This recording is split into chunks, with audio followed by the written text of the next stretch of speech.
Hello everybody, it's Megalithic here, and today we're going to take a look at buying the Truffade Thrax, and this is a shorter version video than we normally do, but if you watch the longer version of the Thrax, you'll understand why we've done a shorter version and cut a little out here. Right, okay, so the Truffade Thrax, the brand new Bugatti-like vehicle from Rockstar here for GTA Online, and it is at $2,325,000, as you can see, coming in the usual range of options there. And we're going to send it up to my Hillcrest residence and go and take a look at it. Okay, here we go. So here we are, ladies and gentlemen. This is the Truffade Thrax, don't you know, looking rather awful lot like its sister, the Truffade Nero, don't you know? In fact, very little similarity indeed in aesthetic styling anyway. Right, okay, and as we'll come to see later on, to be quite frank, on the track, yes, well, it's not much to write home about, it would seem, although it could have been a problem with my recording. Okay, well, here we go. Right, okay. Right, we're going to take it out onto the street now and see how she handles, give you an idea of what's going on with this particular vehicle, ladies and gentlemen, don't you know? And here we go. Right, as you can see, quite nimble through the corners there. It's quite smooth, not particularly very fast acceleration, to be quite frank with you. Okay, there we go, trying to get through. And thank you. Right, okay, so here we are, ladies and gentlemen, taking it on the streets of Los Santos. You can see, rather nippy little vehicle, getting some speed up now. Has got good sort of, it does feel quite fast once it gets going, don't you know? But the immediate acceleration is sort of lacking there, really, before it's been upgraded, and even after it's been upgraded, if I'm perfectly frank with you.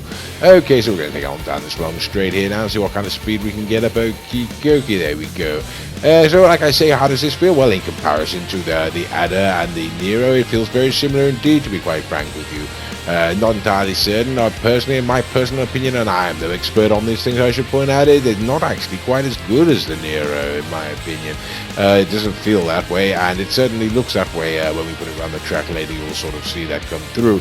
Now, I should point out, as I say in my longer video, I must point out in this video, that we were experiencing some problems when we were trying to film this, record this, you know, me and a friend of mine, and so we can't entirely be certain if these results actually do stack up, but as far as we can tell, having put them through a number of times and resetting internets and all sorts, that the results we get seem to be sort of at least coherent or sort of cohesive, you know, or consistent, in fact, which is the very word that I was actually looking for. Okay, so we're going to give you go through some of the stylings now, give you an idea what can be done to this particular vehicle, ladies and gentlemen. As you can see there, yes, sort of liveries and whatnot can be added. Of course, there are some bumper options, and of course, as always, there are some stylings there for the spoiler, and you've got a number of different sorts that you can choose from there.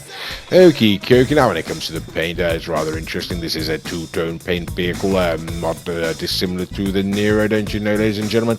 And there we go, you can see a number of the options. We go, just give a quick example of what you can go for. Okay, ladies and gentlemen, well, this vehicle has been upgraded. We haven't shown all of that here, but it has been fully upgraded, so we're going to take it out on the street and see how it handles now once it's had all the modifications and such forth. Okay, now we're taking it out, and here we go. It's nighttime, and never mind that, and up the hill. Right, okay, going rather faster now, a little bit faster. It does sort of feel like it's got some speed there. It's not entirely lacking, ladies and gentlemen. Like I said, the handling is very, very nice indeed. Yes, very nice indeed. Okay, so this car is certainly a worthy counterpart to the Nero, although it is a lot more expensive, I do believe.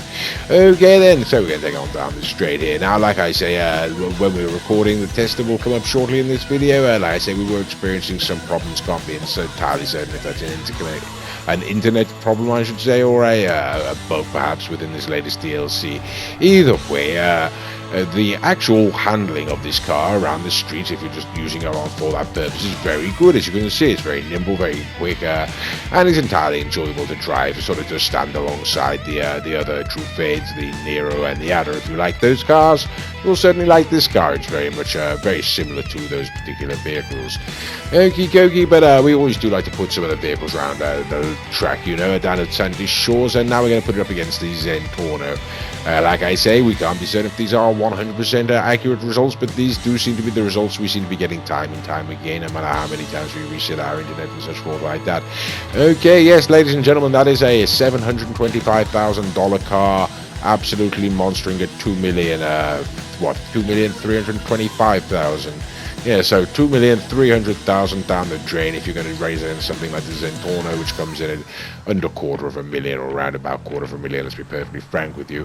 Okie dokie, there we go. Right, so the question is, can I actually beat its own sister, the Nero, ladies and gentlemen, the car that it looks shockingly similar to, as I'm sure you'll agree. Okie dokie, and like I say, we have performed this test a number of times. There are slight variants, but generally speaking, this does seem to be pretty much par for the course. Okay, here we go. Very, very similar, ladies and gentlemen. Now, I should point out that is the Neo, but it's not the Bennett's custom. So there we go. Then if that makes a difference, and there we go. We can see it absolutely soaring into the lead. Okay, it doesn't always do that, but generally speaking, 9 times out of 10, yes, it does win, or at least that's what we've been finding. So, should you buy the Truffade Thrax? Personally, I am absolutely furious that I brought it, and I would wish like to smash to 1,000 pieces and scatter it to the wind. Okie dokie, ladies and gentlemen, well, there we go. I do hope you've enjoyed this video, and of course, thank you for watching.